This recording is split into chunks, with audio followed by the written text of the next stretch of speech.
तरफ उंगली ना करे, मेरी तरफ उंगली ना करे। सारे प्रिविलेज का मामला है, पहले उन्होंने मेरी तरफ उंगली करी क्यों? एक चाय वाला इस लोकतंत्र के अंदर एक वोट के अधिकार से सीधा चाय वाले से प्रधानमंत्री बन जाता है, उस वोटर आईडी कार्ड की कोई अहमियत नहीं।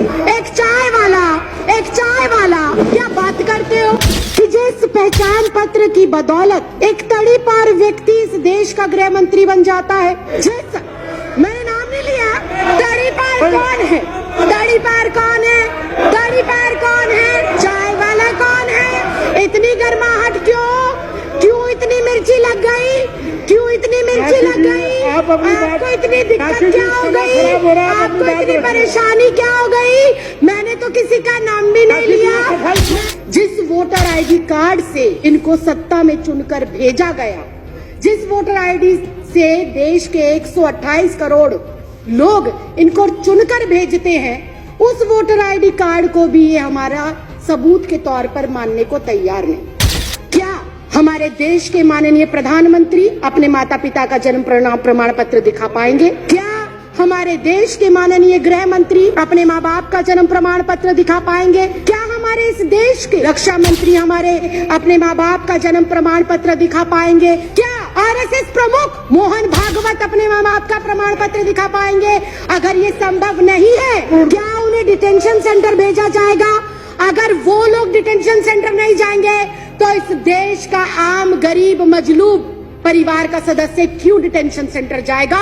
ये सवाल आज इस लोकतंत्र के मंदिर में केंद्र सरकार से पूछना चाहती हूँ।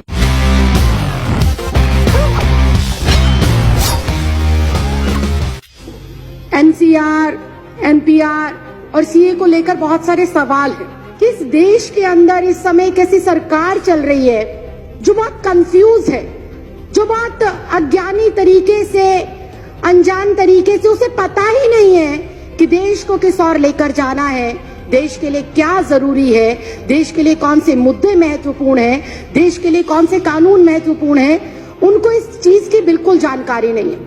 बहुत ही अजीब से लोग इस देश के केंद्र की सत्ता के ऊपर बैठकर अजीबोगरीब फैसले ले रहे हैं। जो इस देश में अभी तक विदेशी कहे जा रहे हैं, उनको ये नागरिकता दे रहे हैं बिना किसी कॉमा फुल स्टॉप के। और इस देश के अंदर जो सदियों से, दशकों से रह रहे हैं, उनको ये कहते हैं कि अगर तुम इस देश के नागरिक हो तो तुम्हें कागजात देने पड़ेंगे, तुम्हें प्रूफ करना पड़ेगा कि तुम इस देश के नागरिक हो। ये अजीब विडंबना है। हमारे पास वोटर आईडी कार्ड है, हमारे पास आधार कार्ड है, हमारे पास पैन कार्ड है, हमारे पास पासपोर्ट है, उनको ये हमारे कागज नहीं मानते।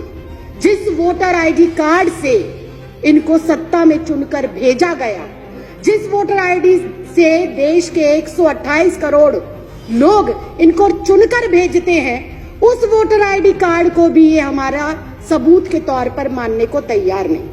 बहुत ही हास्यास्पद बात है कि जिस पहचान पत्र की बदौलत एक तड़ी पार व्यक्ति इस देश का गृह मंत्री बन जाता है। जिस मैंने नाम नहीं लिया, मैंने नाम नहीं लिया, मैंने नाम नहीं लिया, मैंने नाम नहीं लिया, मैंने नाम नहीं लिया, ये ऑन रिकॉर्ड है, मैंने नाम नहीं लिया। आप अपना भाषण जारी रखिए ना। मैंने नाम नहीं लिया। मैं अध्यक्ष जी, आप मेरी तरफ उंगली ना करें, मेरी तरफ उंगली ना करें। सारे प्रिविलेज का मामला है, पहले उन्होंने मेरी तरफ उंगली करी क्यों? अपनी बात कहते रहिए। अध्यक्ष जी, मैं बहुत शांति से और शालीनता से ये कह अपनी बात कहते रही कि जिस पहचान पत्र की बदौलत एक आम साधारण नागरिक एक तड़ी पार को चुनकर देश का गृह मंत्री बना सकता है। आगे बढ़िए। एक चाय वाला, एक चाय वाला, एक चाय वाला, एक चाय वाला, एक चाय वाला, एक चाय वाला इस लोकतंत्र के अंदर एक वोट के अधिकार से सीधा चाय वाले से प्रधानमंत्री बन जाता है, उस वोटर आईडी कार्ड की कोई अहमियत नहीं। क्या बात करते हो? क्या बात करते हो? और मैंने किसी का नाम नहीं लिया। आपको कोई आपत्ति है? आप माननीय अध्यक्ष जी से बात करें। आपको कोई आपत्ति है? आप माननीय अध्यक्ष जी। तड़ी पार कौन है? तड़ी पार कौन है? तड़ी पार कौन है? चाय वाला कौन है?